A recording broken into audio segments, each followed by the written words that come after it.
Pemirsa, Satreskrim Polres Tabanan mengungkap 5 kasus tindak pidana pencurian dalam kurun waktu 1 bulan. Faktor ekonomi menjadi motif utama aksi kejahatan tersebut.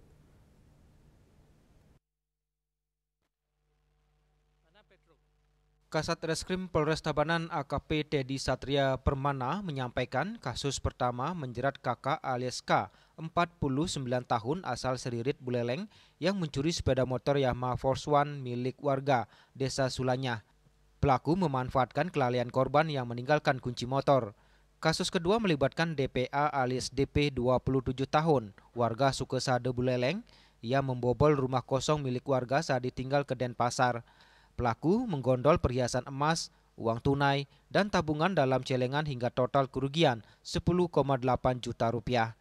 DP merupakan residivis kasus pencurian. Kasus ketiga menjerat BA alias B, 35 tahun asal Surabaya, yang membobol toko bangunan dan rumah warga di Desa Sudimare, Tabanan.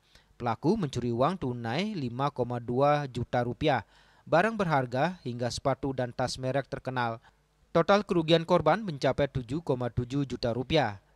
Kasus keempat diungkap dari laporan kehilangan sejumlah barang di kawasan Bungalo, Gubuk, Tabanan.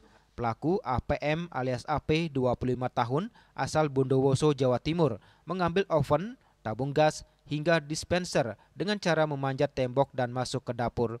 Dan terakhir pada kasus kelima menimpa sebuah kantor di kawasan Kreatif, Beraban, Kediri. Pelaku AP 24 tahun, warga lokal Tabanan, mencuri perlengkapan kamera berupa gimbal dan tripod senilai hampir 4 juta rupiah.